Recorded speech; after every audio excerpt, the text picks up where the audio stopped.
আসসালামু আলাইকুম। ভিক্টৰ খানে গ'ল। এই ভিক্টৰ দাস যদি আজি ভিক্টৰ খান হ'বলগীয়া হৈছে কিয়? কাৰণ এই বিজেপি চৰকাৰে বাধ্য কৰিছে। আকৌ এবাৰ ক'লো, আই ৰিপিট, আসসালামু আলাইকুম। এই ভিক্টৰ দাস যদি আজি ভিক্টৰ খান হ'বলগীয়া হৈছে কাৰ কাৰণে?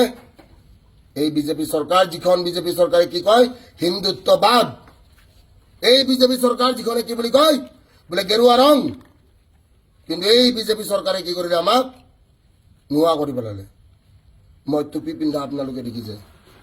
তহঁতৰ হেমন্ত বিশ্ব শৰ্মাই এদিন টুপি পিন্ধিছিলে যেতিয়া স্বাৰ্থ আছিলে। মোৰ কোনো স্বাৰ্থ নাই আৰু মই পলিটিক্স কেতিয়াও নকৰোঁ। क्योंकि सरकार जिसका भी नहीं होगा ভিক্টৰ দাস ফ্লেক্স দেগা। দ্বিতীয় প্ৰশ্ন, যোৱাকালি ৰাতিৰ কাহানী সকলোৱে দেখিছে। শুৱালকুছিৰ ল'ৰা কেইটামানে আহি আমাৰ গেট ভাঙি থৈ গুচি গৈছে। মোৰ মাক কি কৰিছে? মাক এটেক কৰিব চেষ্টা কৰিছে।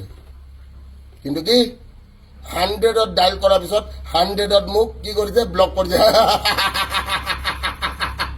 গাৰ্লফ্ৰেণ্ডে ব্লক কৰিলে ভাল লাগে।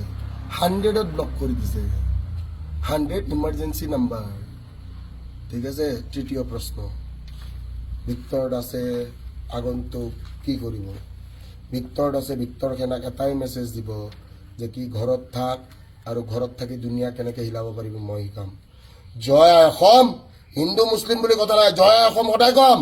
আৰু ভিক্টৰ সেনা জিন্দাবাদ থা, ভিক্টৰ সেনা জিন্দাবাদ হে, আৰু ভিক্টৰ সেনা জিন্দাবাদ रहेगा। ঘৰত থাক, ভালকে থাক, বাকী মই শিকাম। গোটেই চিষ্টেম মোৰ হ'ব।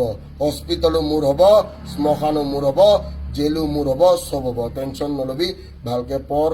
মই পঢ়াব পৰা নাই, মোৰ ভুল হৈছে, মোক পঢ়াব দিয়া নাই। ঠিক আছে। হাত জোৰ কৰি মোৰ ভিক্টৰ খানাক মই চৰি ক'ব বিচাৰোঁ। যিখিনিয়ে মোৰ 250 টকাত কোৰ্চ লৈছ, মই পঢ়াব পৰা নাই। কিয় জানানে? পঢ়াব দিয়া নাই। মই বৰ আশা কৰি পঢ়াম বুলি আহিছিলোঁ জেলৰ ভিতৰৰ পৰা। ঠিক আছে। চবৰে কথা শুনো আজিকালি। বাকী গোটেই ভিক্টৰ খানাক ভৰিত ধৰি মই প্ৰণাম কৰিছোঁ। এই সিংহাসন তহঁতৰ হ'ব। ঠিক আছে।